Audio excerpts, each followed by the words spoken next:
Hey guys, we are back with another Pickled Dragon Unscripted with the talented and always lovely Dracoya. Aw. And we've got a special one for you guys this time. Um, What are you drinking, Matt? oh, oh, oh, Glenmorangie.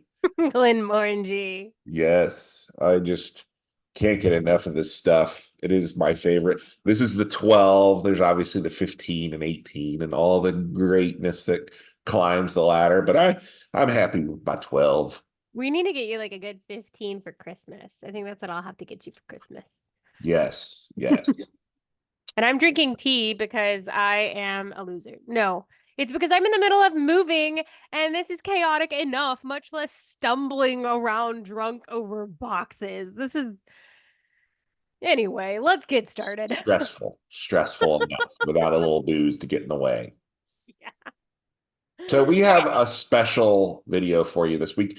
Um, we got to thinking about how we arrived in this place in RPG where there's so much gnashing of teeth and consternation over Gary Gygax and his works and Tolkien and like how on earth did we end up with Mexican orcs?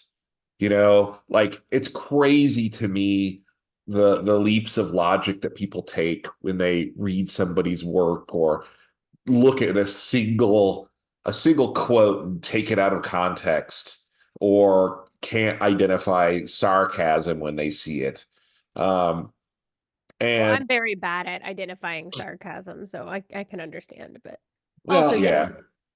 but to me, it's like some of the things that we've looked over recently in the recent past are pretty blatantly sarcasm. I I would agree. and we're referring to Gary Gygax there. Now, recently there was a video circulating from the Rings of Power that showed the loving orc couple, which we're going to talk a little bit more about later, and how they're portraying orcs in a much softer and nuanced way, as opposed to how Tolkien had interpreted them. But there are critics of Tolkien that argue that he uses racist tropes when creating the orcs and other enemies of the free people, really. Hmm. um some argue that he intentionally makes these enemies analogous to real world peoples, you know and that's to me a stretch, and we'll go into that. He's further, is he accused? I like to think of accused in quotes because it's so ridiculous, of colonialist and Eurocentric belief structure. When he wrote the Lord of the Rings, let's ignore the fact that he was trying to write, kind of a mythology for the English people, a European people. Yes. So Eurocentric, you would think it would be Eurocentric in that case. But, Right. you know, the argument that, and then of course they just go for the throat, and they're like, his works at their heart are just racist. Hmm.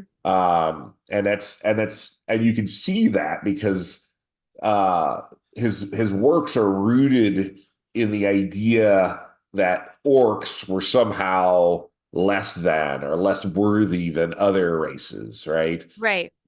And and specifically the demonizing of orcs as evil and corrupted versions of men and elves.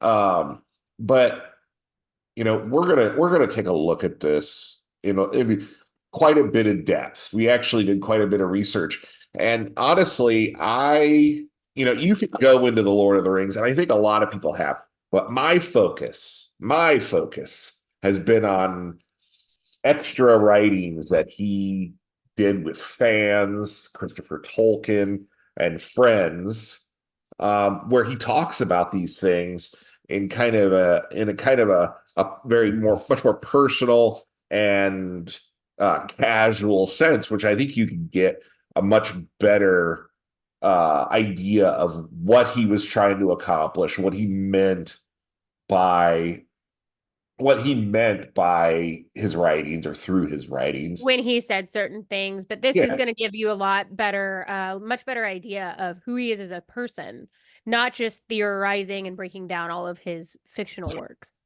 absolutely. Now, the current criticism, the modern day criticism of Tolkien, was started by a guy named Andy Duncan, who wrote a short story titled Senator Bilbo. And oops, knocked into my drink there. We don't want to do that. But in this short story, we have Bilbo Baggins, who's actually inspired by a real life early 20th century Mississippi senator named Theodore G. Bilbo, Yeah. ironically. Yes. Huh.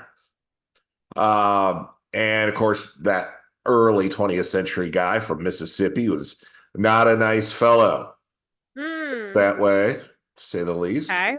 But he's drawing the connection to the two. Anyway, Bilbo Baggins in this short story seeks to stop the immigration of orcs into the Shire following the War of the Ring.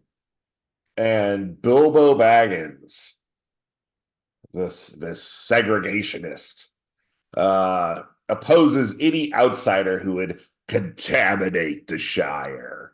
And this Okay. short story, yeah, the short story portrays orcs as misunderstood So it's and, very satirical. yes, victims of intense racism. And, while this short story is a parody, Duncan often argued that Tolkien portrayed some races or peoples as worse than others, and how the idea of portraying people this way can be dangerous, to have dangerous results. But the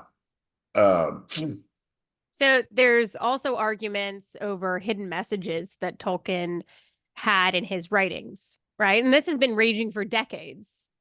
And I think it's really important to look at what Tolkien had to say on orcs and other enemies. So if you look at the letters and the interviews, um, we will we will find that those who disparage Tolkien as a racist, they have to make a lot of leaps in their logic in order to get there. A lot of leaps in logic, and they have to ignore a lot of evidence. And then, yeah, surely enough, they can come to this conclusion. yeah, and I think it's important that we take a look at what Tolkien himself. I think it's critically important that we take a look at what Tolkien himself said on the subject. And in particular, one important fact he has stated a time and time and time again, and that he detests allegory and does not use it. In fact, we have a clip of him saying this very thing, which we'll play for you guys right now.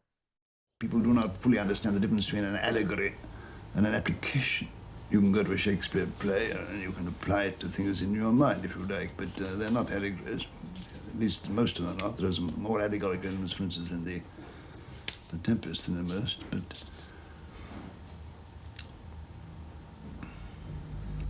but certainly, I mean, many people apply it to nuclear, to the ring, to particularly the nuclear bomb, don't they?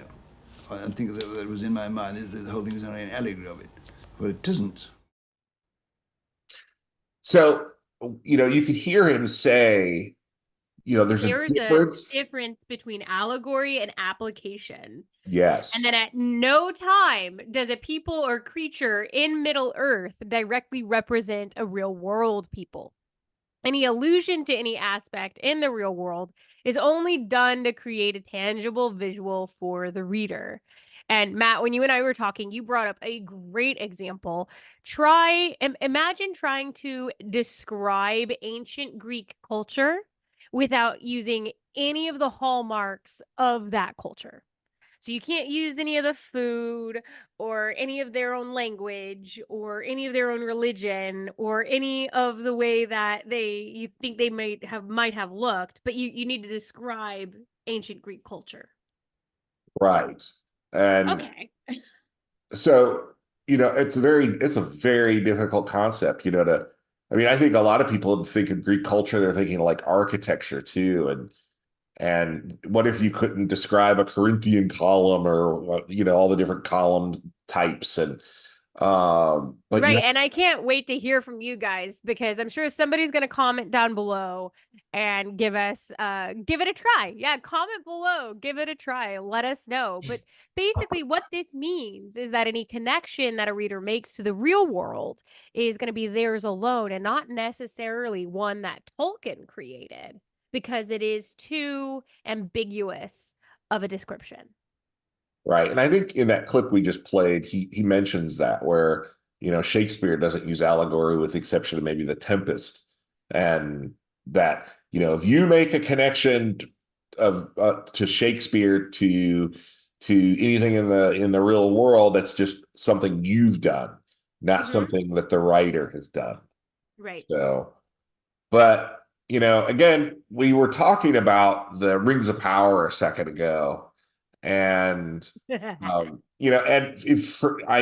I'm almost certain you guys have all seen the video, but here's the video that everyone's talking about. We are safe here. We have a home.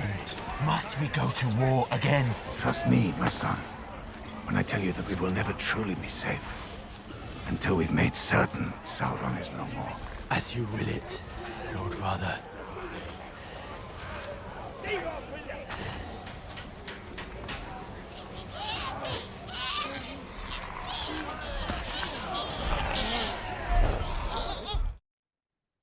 So you see this orc, and he's cuddling with his lady friend, and they got their little baby, and special lady friend. Yeah, his special lady friend.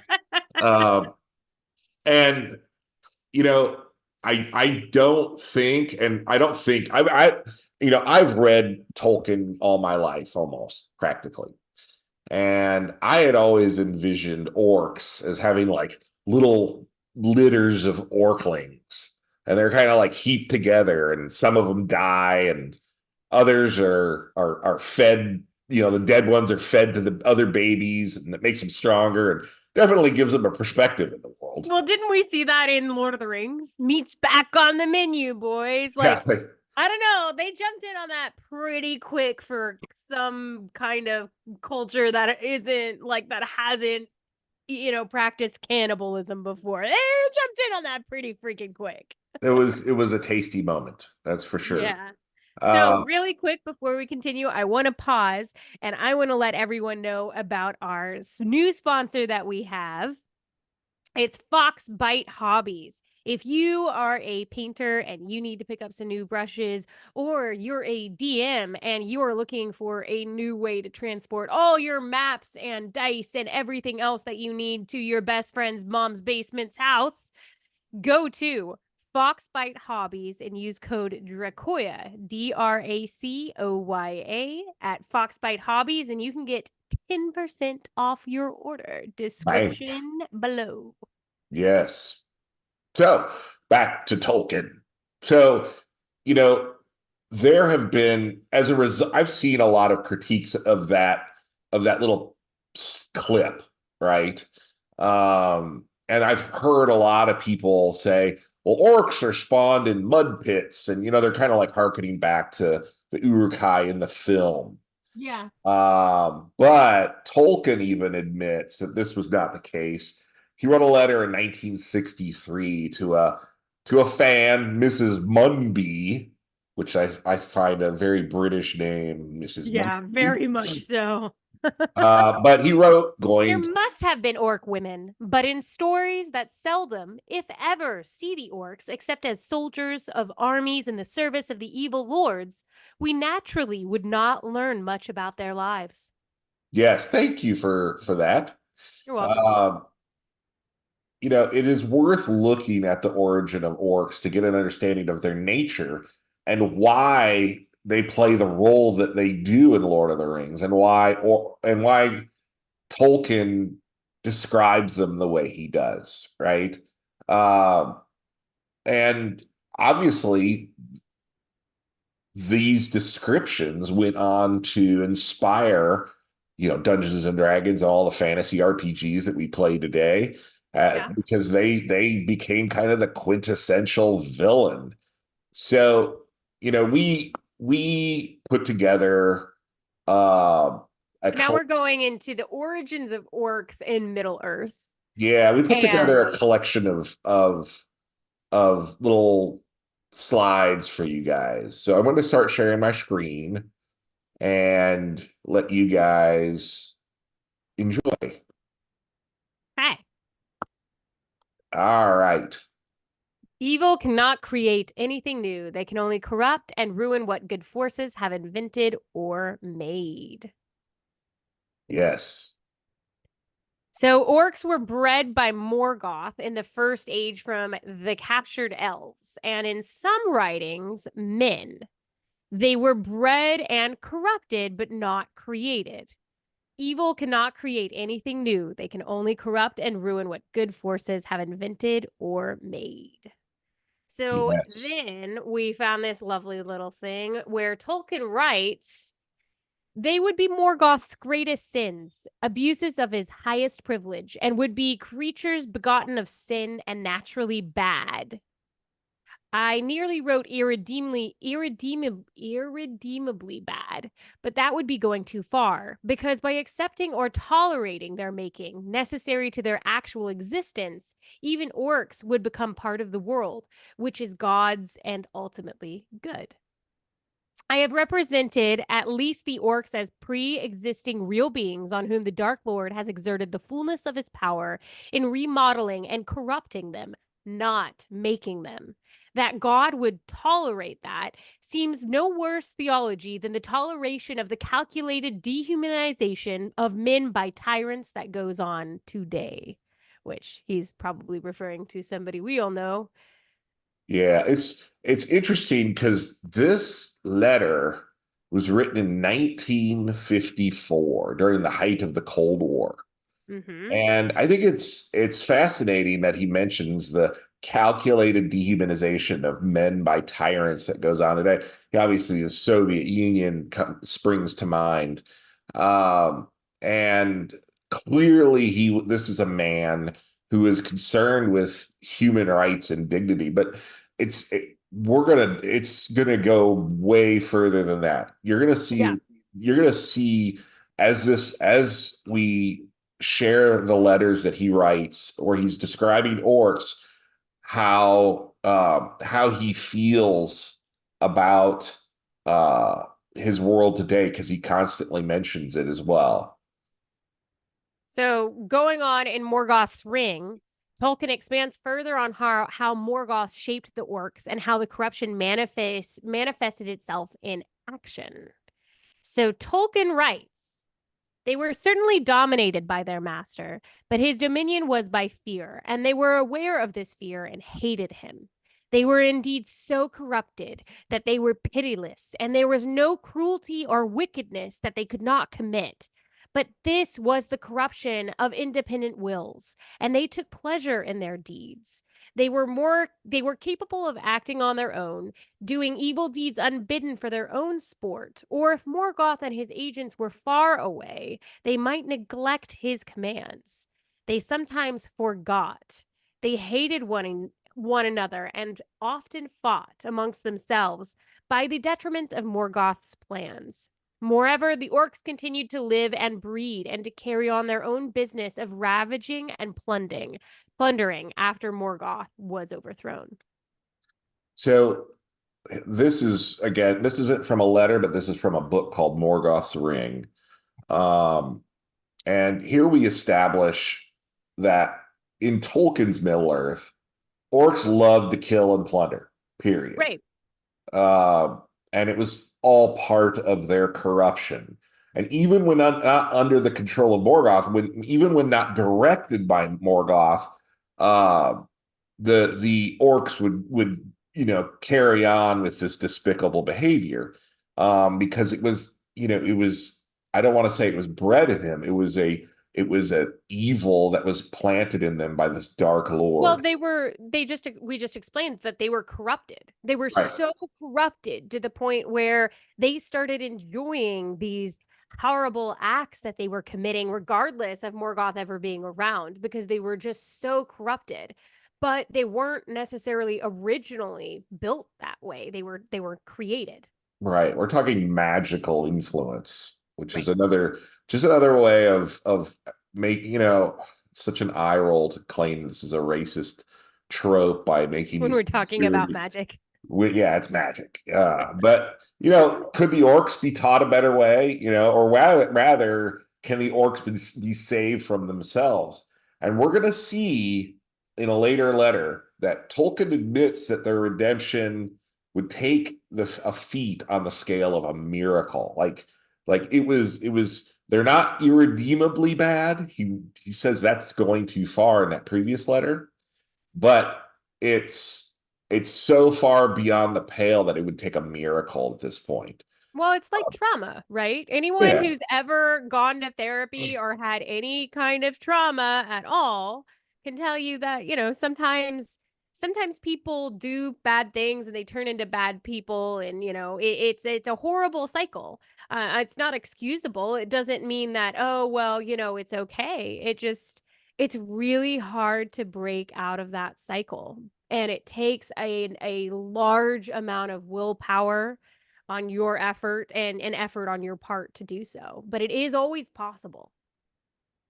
so yeah, so there is one letter.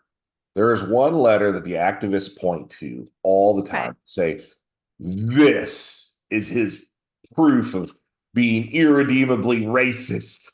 Ah, Tolkien, you are caught.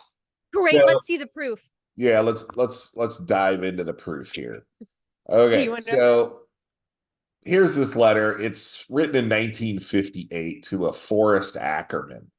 Okay. Um, and the orcs are definitely stated to be corruptions of the human form, seen in elves and men.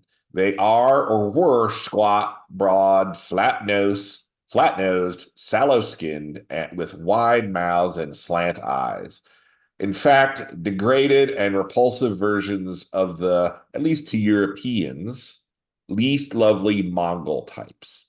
So, Okay. yeah, that's a dig. So, and that was one of the things, like, you read this and like, oh, that's a dig at Mongolians. Did he just call Mongolians orcs? But then I remembered, like, it's application, not allegory. So he is delivering, um, he's delivering a cue as to how you should be envisioning what these people look like. He's not saying Mongolians are corrupted orcs. He's not saying that at all. And He's trying to give yes, you a comparison so you can envision it in your head. he is, and by today's standards, he used the cardinal sin of racially charged language, but we're gonna see that to Tolkien, there is a distinction. Orc is more of like a mental or spiritual state than a physical race. Because remember, these are broken elves and men, right? Right. Broken elves and men. So in all of the future letters that we're about to cover, we're going to see that it is without question a mental state or a spiritual state, not a physical race. Oh, okay. So I get the luxury of the first letter. So Tolkien writes Tolkien writes many letters to his son Christopher, where the idea of being an orc or orcish is clearly dissociated from physical race. So here Tolkien writes, "For we are attempting to conquer Sauron with the ring, and we shall, it seems, succeed. But the penalty is, as you well know, to breed new Saurons and slowly turn men and elves into orcs. Not that in real life things are as clear and cut as it is in a story. We started out with a great many orcs on our side. Well, there you are, a hobbit amongst the Uruk-hai. Keep up your hobbitry in your heart and think with all the stories feel like and think that all the stories feel like that when you are in them. You are inside a very great story. So this letter is written in 1944. World War II is raging. His son is serving in the military. And Tolkien clearly feared the corrupting influence of war in all of its savagery. Because you can topple one tyrant and at the same time inadvertently prop up another. Yeah. And in fact, I think we see that, we destroy the Axis powers, and then the Soviet Union rises, and it is every bit as brutal and domineering as the Nazis were. Because in order to defeat that type of evil, it sometimes corrupts you in the process. Yeah, or it opens the door to a new power to rise, just to borrow a line from the movies. But though he never said it, he still saw orcs in Middle Earth as broken elves, like I said. And being orc was simply a label of savage and brutal behavior. But he goes on. There's more letters in this time, in around this time frame, which I think are very interesting. So then the next point that we want to make is that shortly after this, Tolkien sent another letter to Christopher where he makes his feelings for the South African government's treatment of African Americans much more clear. And he writes, I hope you will have some more leave in genuine Africa ere too long. Away from the lesser servants of Mordor. Yes, I think the orcs as real a creation as anything in realistic fiction. Your vigorous words well describe the tribe. Only in real life, they are on both sides. Of course. For romance has grown out of an allegory, and its wars are still derived from the inner war of allegory, and its wars are still derived from modes of badness in the other. In real life, men are on both sides, which means a motley alliance of orcs, beasts, demons, plain, naturally honest men, and angels. But it does make some difference who are your captains and whether or not they are orc-like per se. Yeah. So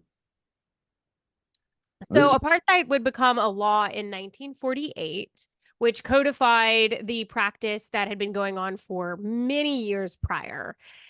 He calls these people lesser servants of Mordor, making his feelings about like what's going on at this time very clear. He's not a fan of the apartheid rules and laws that are happening.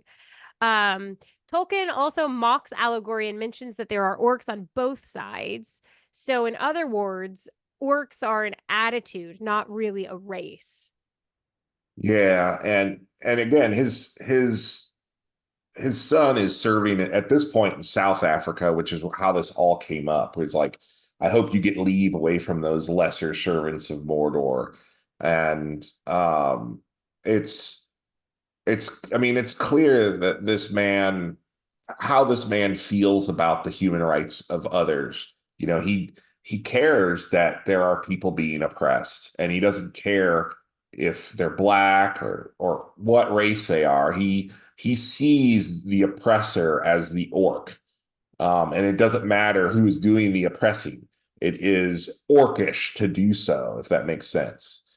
It's a lifestyle, not a race. Yes.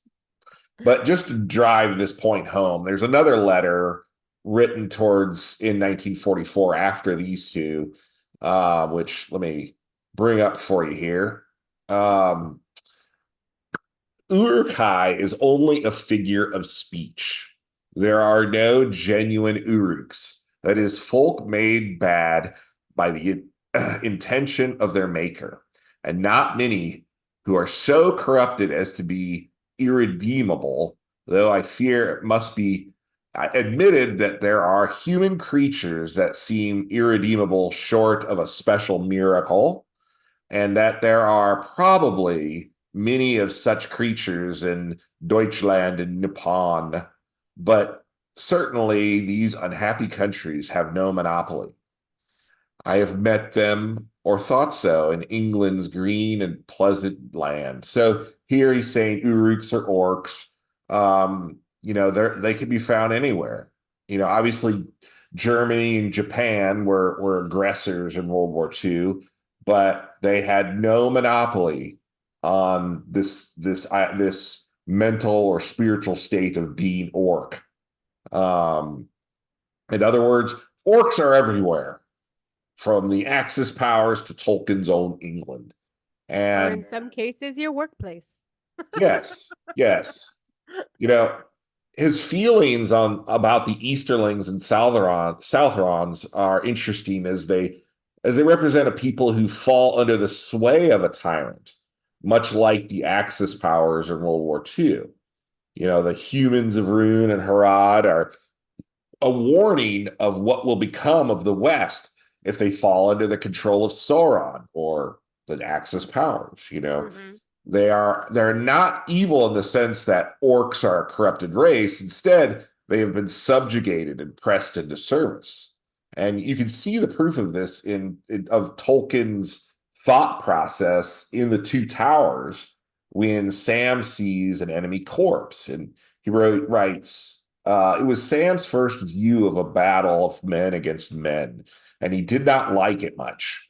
He was glad that he could not see the dead face. He wondered what the man's name was and where he came from, and if he was really evil at heart, or what lies or threats had led him on the long march from his home, and if he would rather have just stayed there in peace.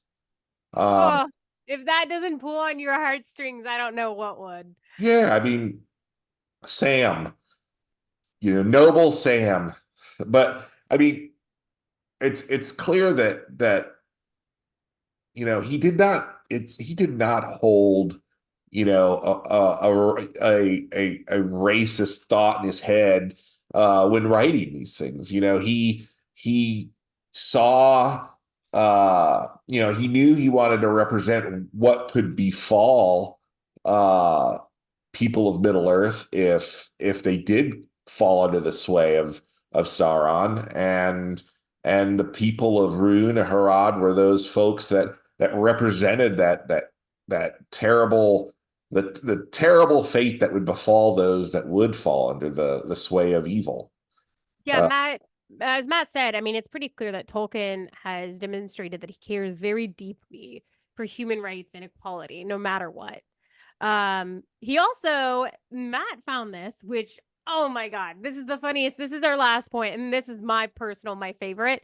He also famously told the Nazis to shove it and openly criticized their anti-Semitic laws. Because Tolkien was previously accused of anti-Semitism, which is ridiculous. And so there's a really great example. In 1938, Tolkien was in talks with a German publisher about a German language version of The Hobbit, except he was asked to provide proof of his Aryan ancestry. And this was his reply. He says, "Thank you for your letter. I regret that I am not clear as to what you intend by Arish.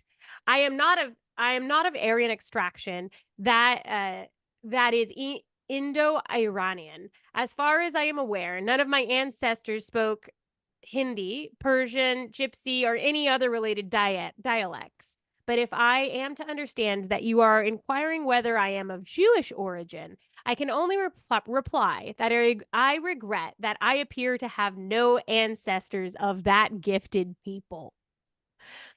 And then he goes on to say, "Your inquiry is doubtless made in order to comply with the laws of your own country, but that this should be held to apply to the subjects of another state would be improper, even if it had, as it has not, any bearing whatsoever on the merits of my work."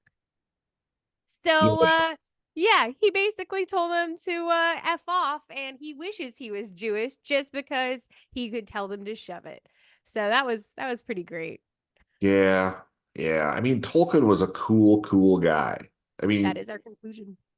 I the attacks on him, and obviously Gary Gygax and the others are it's a stretch. It's an attempt to kind of tear down the past, which unfortunately we see a lot today. I've heard people argue, it's like a Marxist method of reinventing the future or whatever, because you got to tear down the fat past first. I Whatever it know. is, it's ridiculous, and I think it needs to be called out in with every opportunity that you have. You gotta, if somebody says garbage like this, you've got to immediately stand up and say, no, no, no, you're obviously somebody who has no interest in the truth. You don't care one lick about doing any amount of research. All of this stuff is easily accessible. There's books everywhere discussing what Tolkien thought of these folks, what he thought of orcs, and what they represented. It's application, not allegory. He never intended in any way, shape, or form for orcs or any other vile creature in his works to be representative of any real life people. So, Tell us it's what you guys think. yes, Why don't I'll you stop my rant. comment, like, and subscribe down below? Let us know what you guys think. Is there a point that we went over that you happen to thoroughly enjoy? Were there points that we made that you completely disagree with? And Tolkien is this horrible demon monster man, and here's why. Feel free to agree with us, argue with us down below. Until Yes, then, come back and have another round on us. yes.